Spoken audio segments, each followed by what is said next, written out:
Tebyansala okuva eri Lady Titie soko twemu akapeera bannayo zo wana tovirio bino tebyansala gwe musajja gwe nalota ono nsabisa omusajja omukolo gy'otuyimbira okitegeera batugamba mulinde bannaye omusajja tomusaba mukolo naye wentuuse ojja kugumusaba omuyimbi wooli nina wentandikira tebyansala okuva eri Lady Titie ke kayimba akatulese mukama kafa kolunaku olwaliro obuyimba bwolina owuliriza ku mukolo gwo Lady Titie waali oli open ku mikolo yimba ku mikolo hawala omukolo gwe wayimbako ogw'omwana omulungi ne gutrendinga ku TikTok bannaye bali abaana b'omukazi balungi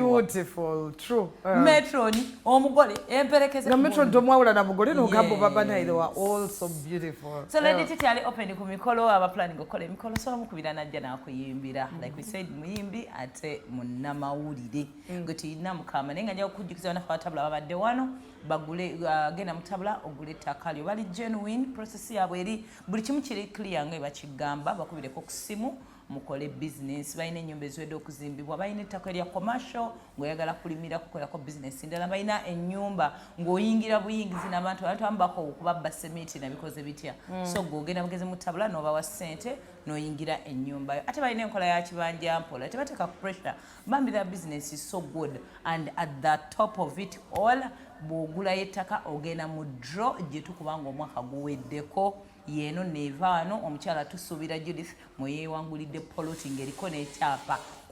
kutandika kuzimba ffe tetumanyi oba ye ku Equatorial Mall mumukwateko mumuwe ku mazzi kuba ye takyassa yeyo no tabula bwete bikola ebintu byayo ne banafa Victor School of Beauty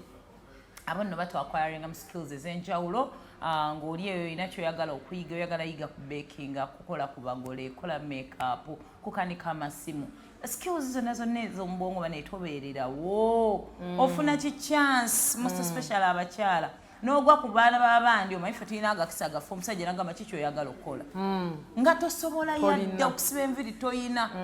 nomugamba nkolera boutique okitegeera nga boutique ziringa 1000 mu Kampala awo twavaawo ogenda obeeko kyoyiga n'abaami bwoba ofunye omwana w'abandi ng'emisomo tegyagenda wala talina kiddako osobola omusasulira akasente n'agenda mu Victor School of Beauty n'abaako kyayiga abo kye batukolera mu mbeera ng'eyo Kids and Love we tuli awo ku Entebbe Road essomero lyaffe eryawo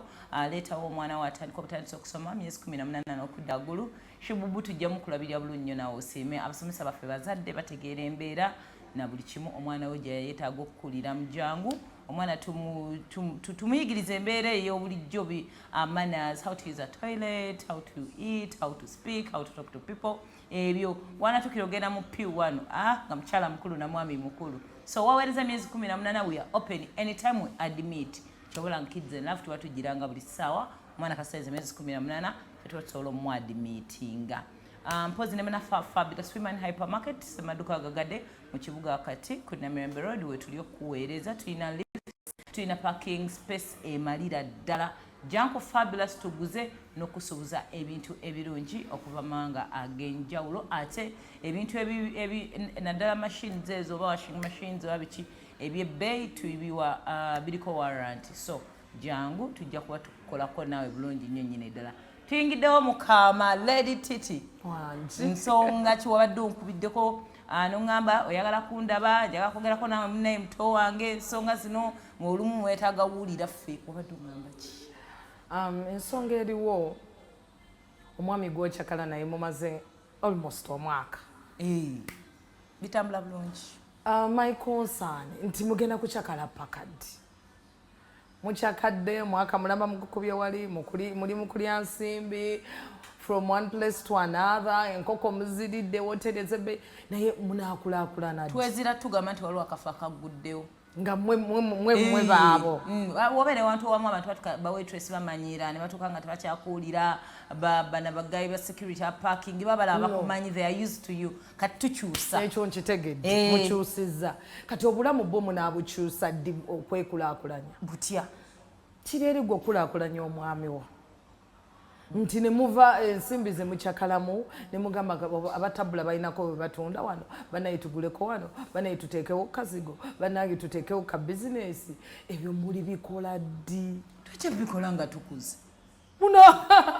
munakula ndi ffe tukyali bato omwami wange muvubuka muto nange ndi muwala muto sawa yakulya ssente olaba ebintu ebikaddiyo ebyo mukyali bato ozadde otandisa okukaddiwa mutandisa ate kuweerera baana mweteke ku stress simanye ezizimba kyabala ffe ebyokuzaala tetunaba kubyogerako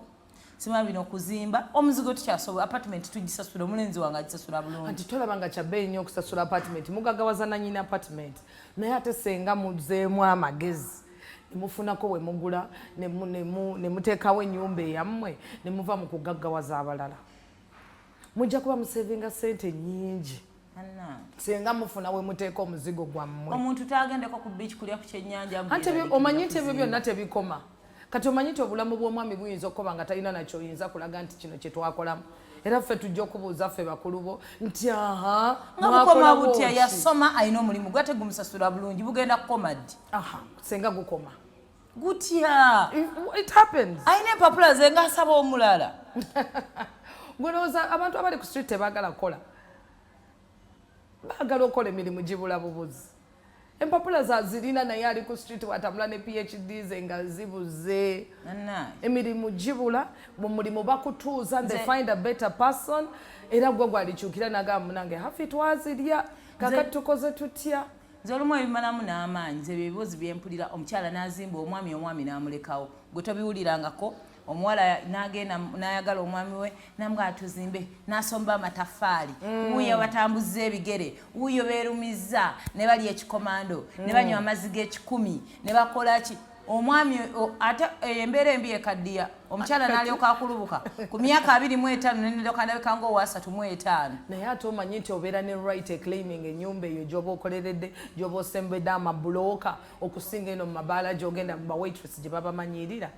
because oba otaddemu effort yo oba otaddemu entuuyo zo naawe okimanyi omusajja nga yatuuse okukufulumya yeerabira nti gwe wasoma amabulooka bw'anaakula obwongo bwe ne buddamu n'agamba ayagala kuzimba nezimbira ebibye nze wendi okumwagala naye kati anti lokia senga buli kiseera tutunuulira ekyo bananga omusajja nze ajja kukeera ngobe muba mugenda kubeera mu apartment myaka ku mwaka bakugambye ku myaka 35 oba 4 g'olinda tebali kufulumya. It is a matter of taking a risk. Nti gwe bona ogamba nga kati nganga bamnaga kungulirayo kamotoka nga mugamba nedda soko ozimbe. Akamotoka lwakuba nowadays emotoka yafuuka priority, yafuuka necessity, yes, understandable. Naye from that okuchakala tekugwa places ezokuchakalya mbakyazigulawo empya nekadde zonna zikyaliwo. Omusajja aba yakuwadde chance nakuchakazamu ng'okyali mutoze ngamba wali chakadde abasajja tebachakala n'abakyala bakuze era bw'okula nga alondayo akawala akatoka agenda okyakala nako. Anti labayo ekyo kisinzira ku ntegeera ya mwami wo. Nawe kenyini nawe bwoba waakulese onywedde naye omanyi bwakuleka mu apartment ate era n'akyakala n'akawala akato because era ogenda kukula olaba bwokulidde mu apartment kati era ng'afuna akawala akato gwe ng'osigala mu apartment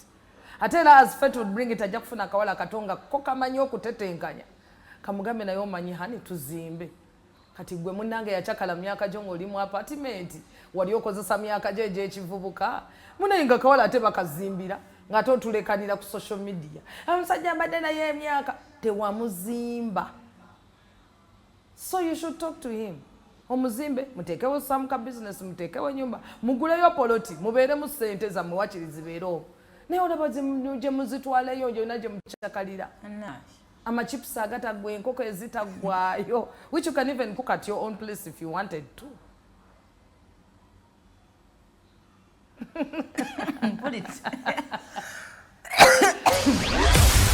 Kati wuliriza Akaama ka leero mu programu Sumulula wano ku BBS Telefina eyaffe.